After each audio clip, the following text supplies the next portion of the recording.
ninaelekeza kwaya zote za South Nyanza zitunge nyimbo 8 au nyimbo katika maeneo 8 yafuatayo. Eneo la kwanza ni one voice, sauti moja, ambayo Pastor Malagila ametuzungumzia. Wimbo wa pili ambao naomba utungwe ni wimbo wa kauli mbiu yetu ya kanisa kwa ulimwengu. Nitaisoma Kiingereza na nitaitafasiri kwa Kiswahili. Inasema grounded in the Bible and focused on the mission. Kwa Kiswahili, kujikita kwenye Biblia na kujielekeza kwenye utume. Wimbo wa tatu ambao naomba ukatengenezwe ni wimbo unaohusiana na integrated formation, yani kufungamana kwa ajili ya utume, namna ambavyo idara zitafungamana kwa utume. Wanawake, watoto watafungamanishwa kwenye utume, kwaya zitafungamanishwa kwenye utume. Jambo la 4 la kutungia wimbo, ninaomba kila kwaya itunge wimbo wa kauli mbiu ya conference yetu ambayo inasema Mungu kiini cha kazi. Ninaomba kila kwaya itengeneze wimbo mzuri unaohusiana na Mungu kiini cha kazi, maana hiyo nayo ni slogan yetu katika miaka 5 ambayo tumeibrandi. Tayari ina pini tumezitengeneza, tayari kuna mabango yametengenezwa. Tunahitaji kwaya zitengeneze nyimbo hizi kwa ajili ya kuhamasisha kwamba South Nyanza Conference tunaamini kwamba Mungu ni kiini cha kazi. Agenda namba 5, ninaomba kwaya zitengeneze nyimbo kuhusiana na ujenzi wa ofisi zetu za conference. Tunajenga ofisi pale Mwananchi, na nitafurahi kuona baadhi ya kwaya zimeenda kwenye eneo la mradi, wametengeneza wimbo unaoendana na mandhari. Wanaweza wakashika koleo, wengine wakashika tofali, wengine wakasupply michanga. Tunataka ka wimbo fulani ambako katakuwa icon.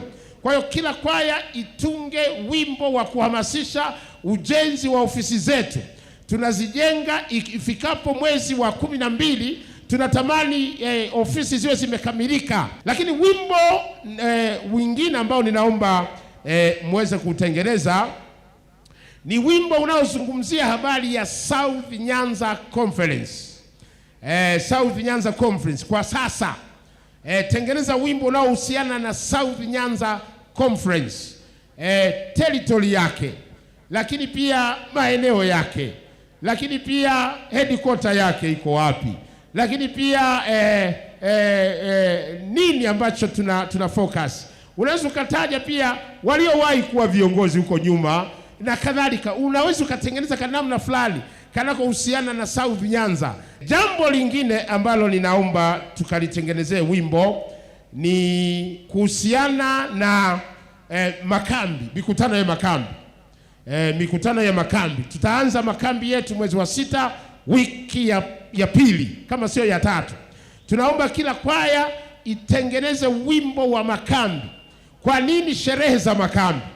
Sherehe za makambi content yake ni nini? Tunaenda sambamba na sadaka ya kambi, lakini pia watu wanalishwa kiroho, masomo ya kaya na familia. 8, naomba kila kwaya itengeneze wimbo wa ATAPE.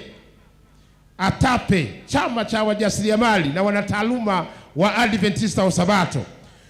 ATAPE inatusaidia kwa ajili ya uinjilisti.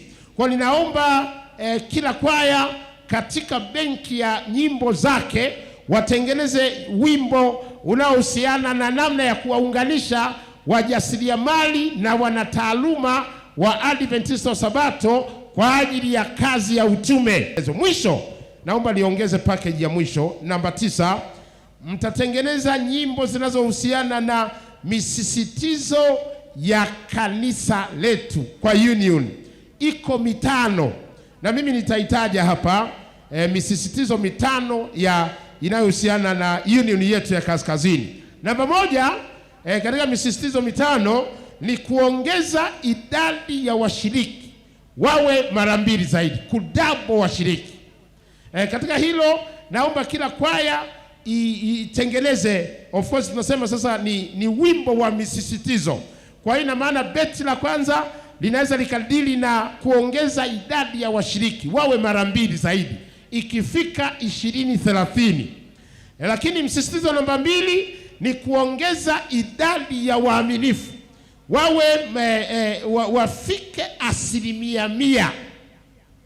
Conference hii ina washiriki 93,558 na waaminifu ni 18,000 ambayo ni sawa na 20%.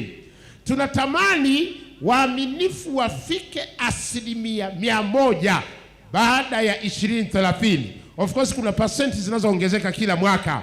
Kwa ninaomba waimbaji mtusaidie kupiga hii panda, maana ninyi mkisema na mkiimba watu wanawasikiliza na wanafuata. Yaani ninyi mna mvuto. Hebu mwambie jirani yako, alo wewe una mvuto. Kwa hiyo kuongeza idadi ya uaminifu. Msisitizo namba 3 ni uamsho na matengenezo. Hapa tunazungumza habari ya maombi, familia kufanya ibada, lakini pia kanisa kuzingatia maombi, sabato za kwanza za robo za kufunga, lakini pia uamsho na matengenezo, sabato mchana, vipindi hivyo, kujifunza vitabu vya roho ya nabii na kadhalika. Lakini pia msisitizo namba 4 ni kubadili taswira, image change.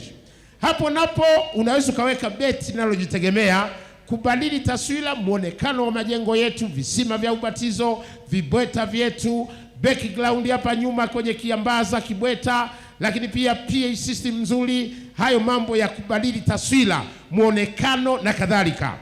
Lakini pia msisitizo namba 5 ni uongozi bora, good governance. Hapa tunahitaji kila kwaya inaweza ikawa na beti moja linalohusiana na uongozi bora, kufanya mabaraza ya kanisa, halmashauri kwa wakati, kupunguza migogoro kwenye makanisa, mambo yanayohusiana na uongozi bora. Kwa hiyo hayo mambo ninaomba tukayatengenezee nyimbo.